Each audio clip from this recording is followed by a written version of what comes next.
ये दस्तक रेडियो है।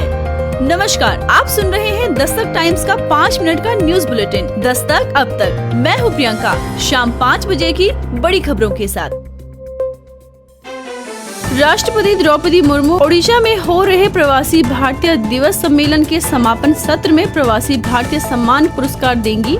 राष्ट्रपति 8 जनवरी को शुरू हुए सम्मेलन में अपना समापन भाषण भी देंगी। राष्ट्रपति गुरुवार को भुवनेश्वर पहुंची थी, जहां उनका स्वागत राज्यपाल हरिबाबू कंभमपति, मुख्यमंत्री मोहन चरण मांझी और अन्य भाजपा नेताओं ने किया था। प्रवासी भारतीय दिवस सम्मेलन का सबसे अहम हिस्सा प्रवासी भारतीय सम्मान पुरस्कार है। विदेश मंत्रालय ने 3 जनवरी को इस साल के पुरस्कार विजेताओं के नामों की घोषणा की थी।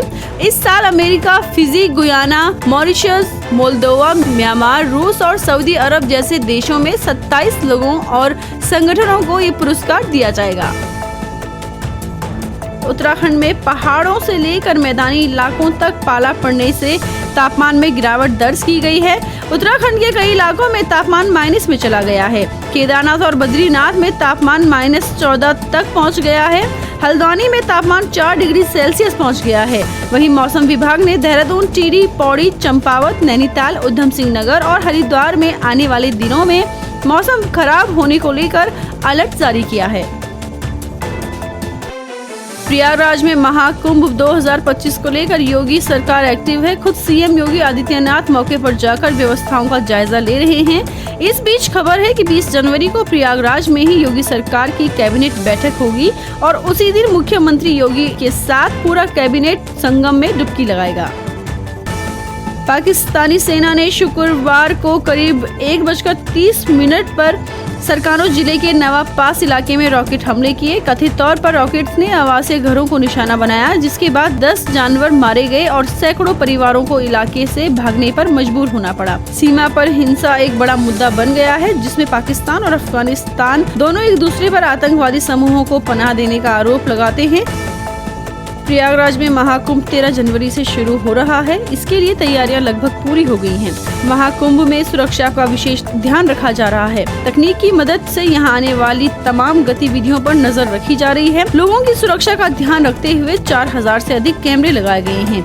साथ ही कदम कदम पर सुरक्षा कर्मियों की तैनाती भी की गई है। इस बार कुंभ में AI की मदद भी ली जा रही है। अगर महाकुंभ के क्षेत्र में एक बल्ब भी खराब होता है तो उसकी सूचना कंट्रोल को AI के जरिए मिल जाएगी।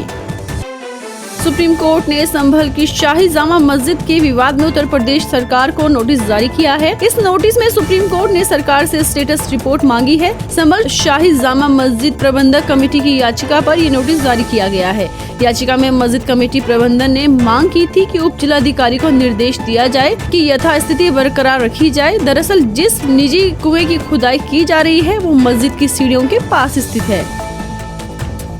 अमेरिका के दक्षिणी कैलिफोर्निया के लॉस एंजलिस में लगी जंगल की आग विकराल रूप ले चुकी है। आग हवाओं की वजह से बेकाबू हो गई है और आसपास के रिहायशी इलाकों तक पहुंच चुकी है। हजारों लोगों के घर जल गए हैं और वाहन भी धू-धू करके राख हो गए हैं। वहीं इस बीच लूटपाट के मामले सामने आए हैं। इसी को लेकर नेशनल गार्ड की तैनाती की गई है। अब तक जंगल में लगी आग के दौरान चोरी और लूटपाट के सिलसिले में 20 लोगों को गिरफ्तार किया जा चुका है। मकर संक्रांति को लेकर उज्जैन के तोपखाना का पतंग बाजार रंग बिरंगी पतंगों से सजा नजर आ रहा है। इस बार फिल्मी सितारों की पतंगों से ज्यादा मांग मोदी पतंग की है। प्रधानमंत्री नरेंद्र मोदी की तस्वीर वाली पतंगे लोगों का ध्यान खींच रही है। जम्मू में बिजली संकट 10, 11, 14 और 15 जनवरी को जम्मू संभाग के विभिन्न इलाकों में बिजली आपूर्ति प्रभावित रहेगी। कुछ क्षेत्रों में सुबह से दोपहर तक कटौती होगी। दिल्ली राष्ट्रीय राजधानी क्षेत्र के कुछ हिस्सों में शुक्रवार को घना कोहरा छाया रहा, जिससे दृश्यता शून्य हो गई, जिससे हवाई और रेल सेवाओं पर असर पड़ा। भारत मौसम विज्ञान विभाग ने पंजाब, हरियाणा और राजस्थान समेत उत्तर भारत के कई इलाकों में मध्यम से बहुत घना कोहरा छाए रहने की चेतावनी जारी की है। सेंट्रल कंट्रोल बोर्ड की वेबसाइट के आंकड़ों के मुताबिक राजधानी का वायु गुणवत्ता सूचकांक सुबह 408 दर्ज किया गया, जो गंभीर श्रेणी में दर्ज किया गया।